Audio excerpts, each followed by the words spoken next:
யாரை வேலைக்கு வச்சாலும் இன்டர்வியூ பண்ணி தான் வைக்கணும். அதுவும் நான் தான் இன்டர்வியூ பண்ணி செலக்ட் பண்ணுவேன். உனக்கு ஏதாவது வித்தியாசம் தெரியுதா? எனக்கு ஒரு வித்தியாசமும் தெரியல. உனக்கு எப்படி தெரியும்? நீ உண்மையிலேயே மீனாக மதிச்சிருந்தா இப்ப இதை தெரிஞ்சிருக்கும். நான் அவனை மதிக்கணுமா? அவனை எனக்கு மாமியாரு. உனக்கு மாமியாருங்கிற மரியாதை எப்பவுமே மீனா கொடுத்துருக்கா. ஆனா மீனா மருமகங்கிற மரியாதை நீ கொடுத்ததும் இல்லை, அவன் மேல பாசத்தை காட்டினது. அதெல்லாம் இல்லை, நீ சமைக்கலன்னா கூட பரவாயில்ல. இல்லாம வீடே ஒரு மாதிரி இருக்கு மீனா. அப்பாவும் நீ இல்லைன்னு ரொம்ப ஃபீல் பண்றாரு தெரியுமா? எனக்கும் தாங்க ரொம்ப கஷ்டமா இருக்கு. ஆனா என்ன பண்றது?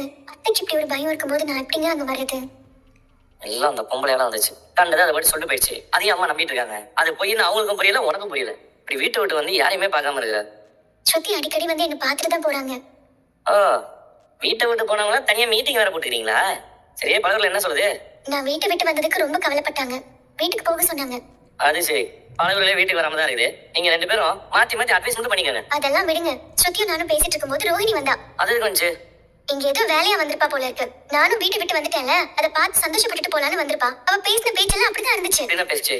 நீயும் வெளியே வந்துட்டேன்னு நக்கலா பேசிட்டு போனா. அப்புறம் வழக்க போல நானும் திரும்ப அந்த வீட்டுக்கு வருவேன், என் புருஷன் கூட வாழ்வேன்னு சவாலெல்லாம் விட்டுட்டு போனா. ரொம்ப நாளா அது அதை மட்டும் தான் சொல்லிட்டு இருக்கு. சும்மா வெறுப்பதி பாக்குறதுக்காக வந்திருக்க விடு. அதெல்லாம் கிடையாது, பக்கத்துலேயே சேர்த்துக்க சொல்லிட்டேன். நான் ஏங்க அவளை சேர்த்துக்க போறேன்? ஆனா ஸ்ருதிக்கு ஒரு சந்தேகம் இருக்குன்னு சொன்னாங்க. என்ன சொன்னீங்க? அத்தை என்ன வீட்டை விட்டு வெளியே போக சொன்னதுக்கு பின்னாடி யாரோ இருப்பாங்கன்னு சொன்னாங்க. யாரும் ஒருத்தவங்களா?